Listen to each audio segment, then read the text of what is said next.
Thank you very much, Liesl. Good afternoon to you and good afternoon to our viewers this afternoon. Quite a lot of activity earlier on here at Nasrec, and one would have thought that we'll probably still be hearing some singing and outside, but it's now back to business, Liesl. You know that there is still, of course, that all-important election of those NEC members that some are hoping to make the list of. At the same time, there's still quite a lot when it comes to commissions that still needs to get done before the work of the ANC's 55th National Conference concludes. And of course, my name is Bongi Wazwane. Thank you so much for joining us for this broadcast. And with me is one province that a lot of people have been watching in the last few days. And this is the province of Limpopo. And with us is Jimmy Machaka, Limpopo ANC spokesperson, and our reporter, Fikile Mbalula, who has been watching developments in that province very closely. Thank you so much to you both for your time. Fikile, I'm going to start with you.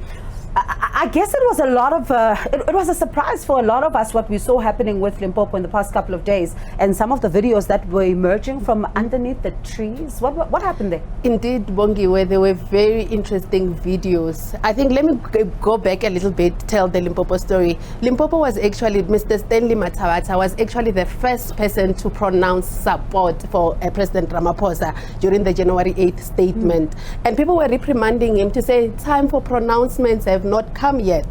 And all along, there were people close to him. I'm sure Jimmy can attest to this. There were people close to the ANC who were saying, this is actually two-faced. It's not true. The PEC is not fully supporting the president, but there were no official communication on that. It was just social media speculation. But moving to the conference, we saw day two that Matawata's deputy chairperson, Ms. Florence Razilani, there was a video of her saying that we are going N3. Day after, Matawata himself singing and dancing, saying he's also going N3. But what was quite interesting, Bongi, is that the actual delegates on the ground reached out to us as members of the media to say these people are not talking on our behalf. Even Jimmy himself released a statement as the spokesperson of the PEC to say, as a PEC, we still carry the mandate of delegates and we're still supporting President Cyril Ramaphosa. So that's when we started seeing divisions. It seemed two members of the PEC, we don't know if there's a third or a fourth one, were saying they're now going to Dr. Dweli Mkhize, but other members of the PEC said they were still remaining on the Ramaphosa campaign. So right now, the results are out. Jimmy, only 44 votes separate, ANC chair right now, Gwede and would have been hopeful Stan Matawata, who you share a province with. Let's talk about how much that confusion that we then started to see emerge in the past couple of days cost you as the PEC having a person or a representative, if one may even put it that way, in what has become the top 7. Firstly, one will want to congratulate the elected top 7 of the African National Congress, that they emerged from a very democratic process of the organization. Of course, when we were building up to this national conference, we had a provincial executive committee meeting of the ANC, which made a decision on the matter. We went to lobby branches of the ANC to support the view of the provincial executive committee. And branches of the ANC has done exactly that. And it's for that reasons that you have seen in terms of nomination, the province preferred President Ramaphosa as the president, deputy president, Comrade Paul Mashitile, SG Comrade Ntuli, DSG Comrade Nomvula Mkonyane, Treasurer Comrade Dr. Pechani, and on national chair, we supported Comrade Chupu Stanley Matawata, and we supported him until the last day. We even voted for him simply because we are carrying mandate of the organization. But this is a conference, majority rule, and suddenly, and unfortunately, there is new leadership that we must accept. And when you look at the margin in which our provincial chair has lost, it's very regrettable. However, that is the decision of conference which all of us, we must accept and move on. But what about what became the confusion, because there was confusion. There was Florence Radzelani who said one thing, and the delegates can be heard in that video saying no, and then you hear Stan Mathabatha also captured in another video, and some of the delegates even in that video are saying uyabuya, which is almost signaling that some are unhappy about the fact that their mandate is not being carried out. So let's talk about how much this confusion then cost the province of Limpopo as well. I need to admit that the different message from leadership has played a very negative role towards the outcomes that we are seated with. And surely if the province did not communicate different signals, we would possibly not have been where we are today. But what we must assure you and our structure is that throughout we have always been consistent on the type of leadership that we will wish this national conference to produce. So, of course, we have seen various videos that was making rounds.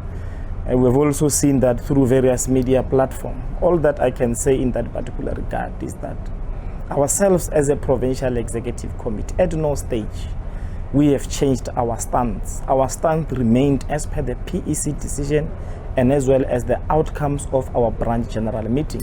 So anything that could have happened outside the two sources that I am referring to, that is surely not a decision of the provincial. So it's ill-discipline?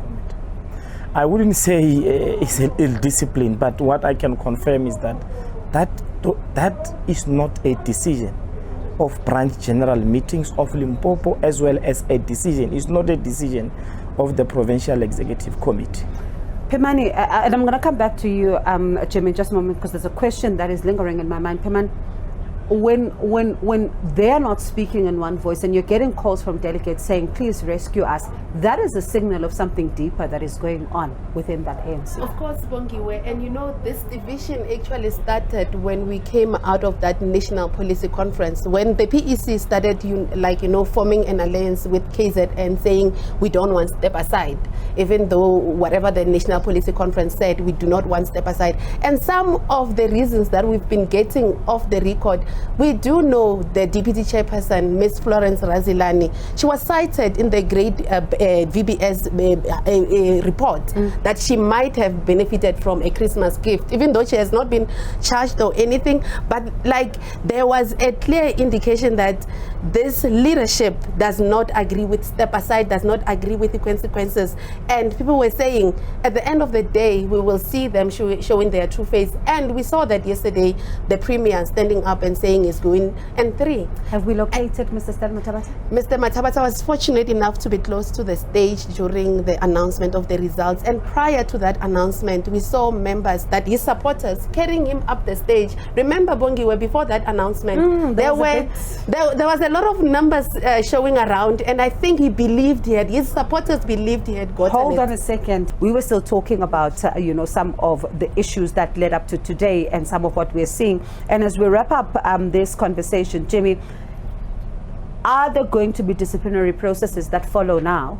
Because you are saying that this was not the position that you were given as the delegates, and as the PEC you communicated that position and the position was clear, but you clearly have a deputy head who spoke differently to this particular collective. Look, I think we must appreciate that a national conference is mainly a conference of branches, which is represented by branch delegates. Of course, to a particular extent, you have a portion of members of the provincial executive committee who attend representing various provinces. At this stage, I might not be in a position to say whether there will be action taken against those who contravened or who acted contrary to the decision of the party. All that I can say is that when we go back as a province, surely we'll have a report relating to the build-up and what transpired at conference that will then be presented to the provincial executive committee, and it's up to the PEC what decision it takes under the circumstances. But you're not ruling out the possibility that we may see action, as you say here, and that action may result in the possibility, I'm not saying that as you're saying that it might happen, the possibility of disciplinary action.